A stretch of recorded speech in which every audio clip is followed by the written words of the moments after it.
Guys, hello guys, welcome sa vlog.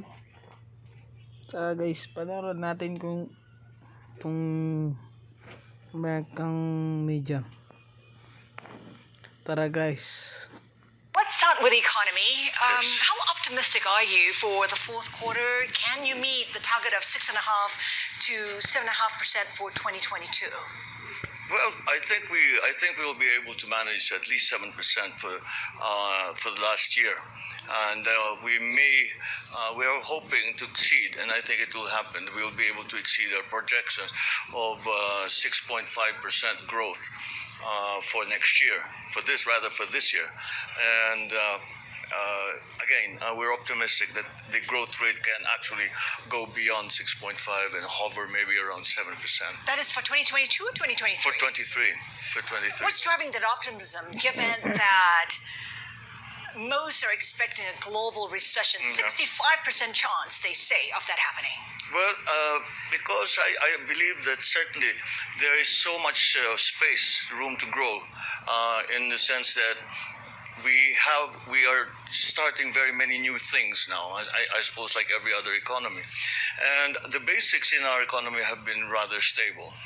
Our growth rate has remained above 6.5% for 22, and I think 23 it will be the same situation. Our unemployment rate is continuing to go down. And for that, once I look at the unemployment rate, and so long as the unemployment rate is not at an alarming level, then it's quite likely that you will not have to go through a recession. So that's what we are counting on. The problems, of course, that we face are similar to other countries, and inflation is actually the one thing that we are having to deal with, and having to intervene in many ways so that to bring inflation back down. Inflation at a 14-year high. Onions costing about $11 per kilogram, and the ordinary people are not able to afford that. What else can you do? Well, what we've done is we have increased the supply. It's very, very simple. It's really a demand and supply situation. The onions, for example, it's a very simple analysis. You look at our production rate and how much we produce and how much is the demand, and there's no way you have to import. Now, in the long term, however, sugar is we have the same situation. We have to import because our production is not high enough.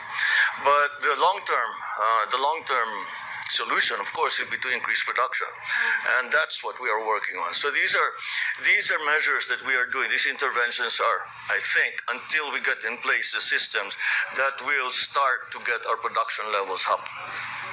How successful do you think you've been as agricultural chief, given where prices are right now? Well, I think we can say that we have started already to rationalize the system, because there has been the imports, illegal and legal, have been a problem. Mostly the illegal imports that have been going through. And at the very beginning, it was almost impossible for us to determine how many onions there were, how much we had in country, because some of it was smuggled in, and we didn't know where they are and what they were, where they came from. So that we've rationalized that now, and our importation schedules are well established and well understood, and all done in keeping with the consultations that we've had with all the stakeholders, including the onion growers in the Philippines. Right. I want to talk about the South China Sea. You have said that you want to resume talks on oil exploration in the South China Sea with China. How do you think you can break that stalemate? Oh, that's a difficult thing to have to do, because the impasse really has occurred in the application of law, and both sides say that this area belongs. We say it's just a maritime territory of the Philippines, and of course China claims the same, and therefore the application of law is the local law. Is the Chinese side insists that it has to be the Chinese law, the Philippine side the same. We may find a way around that, is be limited to exploration, and hopefully I think there's still some give and take. What are the red lines for the Philippines, and what are the areas you're willing to concede? Well, we cannot concede any of the territorial claims that are being made against our established territory. So that is the red line. That is something that will not move, and it's something that we cannot cross because it's a very slippery road from there. There are reports suggesting that China's militias swarming and perhaps looking to seize some of the land features. What are you doing about that? And is there any intention of lodging a diplomatic protest? Well, we send note verbals and we bring the attention, and that's why when I met with President Xi, both in APEC and in the state visit that I just had to the People's Republic, I said we have to find a system so that these sort of things do not happen. Because if you look at we'll call them incidents that have been going on in the past few weeks, months, it really is a very clear indication that there's very poor communication between the two sides. And I suggested, and I think we're going to establish it, is that we'll have a line of communication that is higher up. So that we have already a bilateral group that's working on the issues on the South China Sea, West Philippine Sea, and but I think I think that it should be raised to a certain level, so that the members of that bilateral group can directly call their president. And so if there is a problem, if there is a decision that needs to be made, my team can call me directly, and the same for the Chinese side. Just very quickly, President Marcos, I'm just wondering if China does seize some of those features, will the U.S. come to your rescue? Will it intervene? Just very quickly. Well, yes, they have already made that commitment. And as a matter of fact, when there are certain reports that come in, some of the American ships come down and make their presence felt. So that's just we were hoping just to keep it and maintain it in that at that level. And we, of course, all of us that are stakeholders, ASEAN, Asia Pacific countries, all just want peace because we really have a great deal of work to do in recovering our economies. Yun lang guys. Thank you so much guys.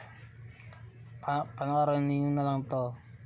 Itong kanta guys. Let's go.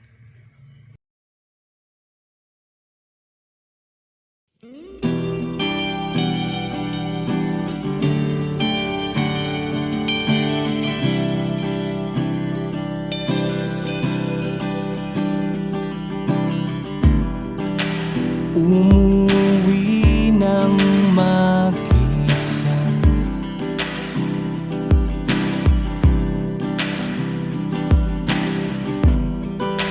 tanging alaala mo lang ang kasama, hanggang sulyap na nga lang ba kita.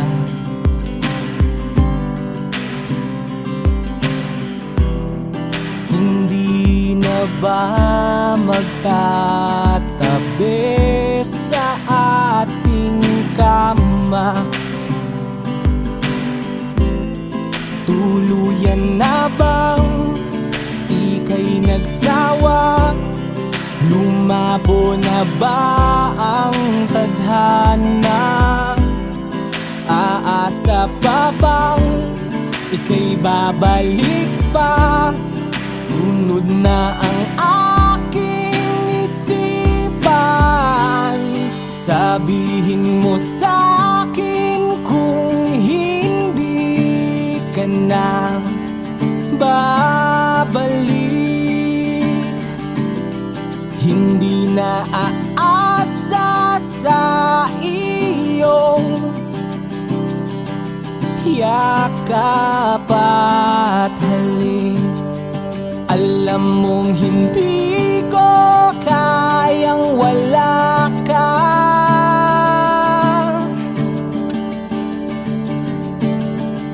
Sasanayin ko na lang ba ang sariling mag-isa.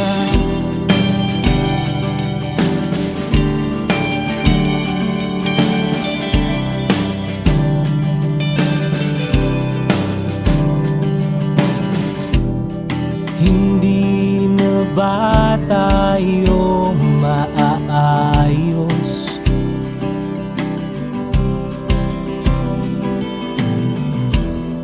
Ilang suyo pa ba ang dapat kong matuos? Naging manhin na ba ang iyong puso?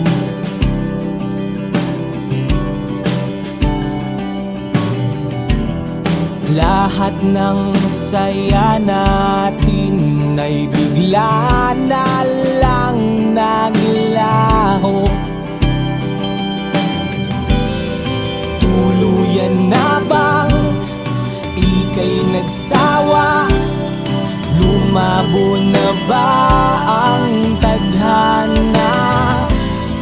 Aasa pa bang kay babalik pa?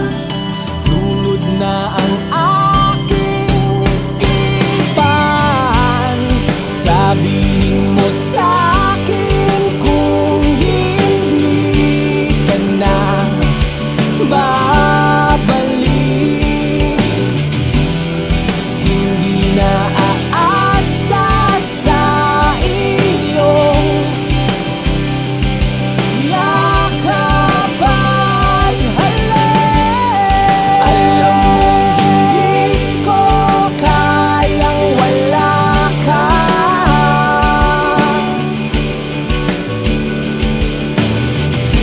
Sasanayin